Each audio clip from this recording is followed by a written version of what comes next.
Selamat pagi dan salam sejahtera untuk kita semua, anak-anak Bapak. Materi kita hari ini yaitu struktur pidato persuasif. Ada di halaman 45. Tujuan pembelajaran kita, siswa dapat mengetahui ataupun menentukan struktur teks pidato baik yang dibaca maupun didengar.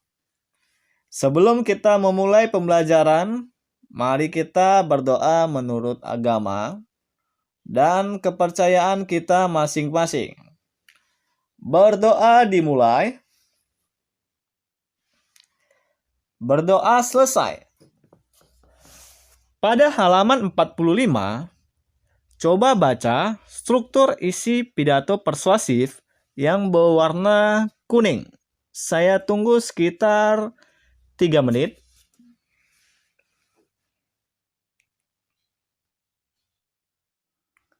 Setelah anak-anak Bapak sekalian membaca, mari kita bahas struktur pidato persuasif. Pidato persuasif termasuk ke dalam teks eksposisi. Ini yang sudah Bapak bahas sebelumnya. Teks eksposisi umumnya dimulai dengan suatu pendahuluan, penyertaan posisi, yang memberikan pendapat atau sudut pandang pengarang. Ini juga hampir sama dengan teks pidato persuasif. Struktur yang pertama yaitu pernyataan posisi. Sedangkan pada bagian kedua, pada teks eksposisi, memiliki serangkaian argumen logis yang meyakinkan audiens mengapa posisi itu diambil. Begitu juga dengan struktur pidato persuasif pada bagian kedua yaitu tahap argumen. Dan pada eksposisi, strukturnya yaitu simpulan. Begitu juga dengan pidato persuasif, penguatan pernyataan posisi. Oke, mari kita bahas satu persatu. Ini adalah struktur pidato persuasif yang Bapak jelaskan tadi. Pertama ada pernyataan posisi, yang kedua tahap argumen, 3 penguatan pernyataan posisi. Iya, pernyataan posisi ini apa? Yaitu pendapat atau pendirian yang diambil penulis terhadap suatu persoalan.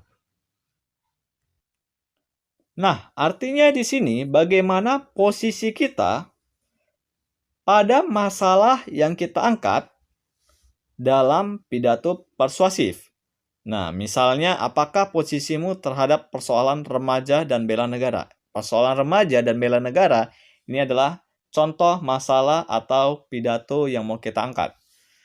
Kamu sebaiknya melihat persoalan aktual. Artinya kita mengangkat pidato persuasif ini dari masalah-masalah yang terbaru di masyarakat dan dianjurkan menulis sesuatu untuk mengekspresikan dukungan atau kepedulian.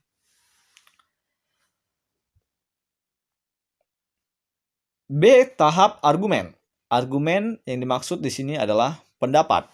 Argumen perlu dikembangkan dan didukung secara logis. Artinya, ketika kita berpendapat dalam berpidato, ini pendapat kita harus masuk akal, dibuktikan dengan alasan.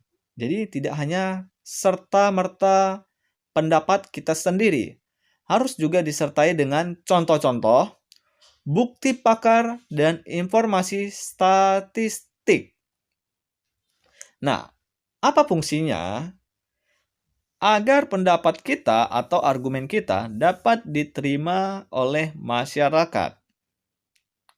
Lanjut, agar argumen efektif dan meyakinkan kita harus menyertakan fakta pendukung, contoh tabel, gambar, dan kutipan. Ini yang Bapak maksud tadi. Pendapat itu tidak hanya disertai dengan ungkapan-ungkapan diri kita sendiri saja, tapi harus disertai dengan fakta. agar masyarakat ini bisa menerima atau pendengar bisa menerima pendapat kita. Nah, penggunaan istilah yang kurang jelas maknanya sebaiknya dihindari. Ini agar pendengar atau audiens memahami dari kalimat-kalimat yang kita utarakan. C. Penguatan pernyataan posisi. Simpulan posisi berdasarkan argumen yang telah disajikan memperkuat pernyataan posisi. Berikut ada 3 penguatan pernyataan posisi. Yang pertama, memperkuat pernyataan posisi dan menekankan pikiran utama dengan menggunakan bahasa atau suara yang berbeda, intonasi, mimik, bahasa, ataupun gestur. Artinya ketika kita berpidato, ini intonasi kita harus ada tinggi rendahnya suara, mimik yaitu raut wajah kita, bahasa gestur artinya gestur kita atau tubuh kita ini harus bergerak sesuai dengan teks. 2. Argumen sebaiknya dikembangkan secara logis dan didukung oleh bukti-bukti, tidak hanya bisa sekadar berdasarkan emosi dan intuisi. Ini yang Bapak jelaskan tadi, bahwa pendapat kita ini atau argumen kita ini harus disertai dengan bukti agar masyarakat dapat menerima pendapat ataupun argumen. 3. Tabel, diagram, foto, dan gambar dapat digunakan dengan dampak hebat dalam eksposisi lisan dan tulis. Penyajian dengan menggunakan PowerPoint sangat membantu. Artinya pada poin ketiga kita harus menggunakan alat peraga. Bisa juga digunakan dengan PowerPoint, gambar, maupun diagram dan foto.